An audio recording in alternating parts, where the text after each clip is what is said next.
Adenium flowers பாருங்கள் எவ்வளோ நல்லா வந்திருக்கு.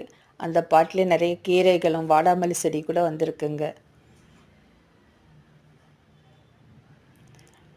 9 o'clock ஃப்ளவர்ஸ் நிறைய வந்திருக்குங்க இந்த தடவை. இதுக்கெல்லாம் நான் அடிக்கடி இப்போது திரவ உரம் தாங்க தரேன். அடிக்கடி புளித்த மோர் கரைசல் தந்துட்டுருக்கேங்க. வெய்ய காலத்திற்கு திரவ உரம் கொடுத்தா செடிகள் நல்லா வளருதுங்க.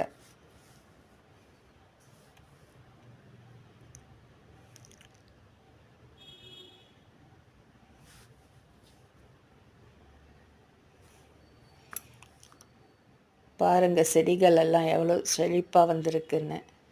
தக்காளி பழம் கூட நிறையா வந்திருக்குங்க. காலிஃப்ளவர் செடி ரொம்ப பெருசாக வந்திருக்கு, ஆனால் இன்னும் பூ வரலைங்க. வீடியோவை லைக் பண்ணுங்கள், ஷேர் பண்ணுங்கள். Enjoy gardening.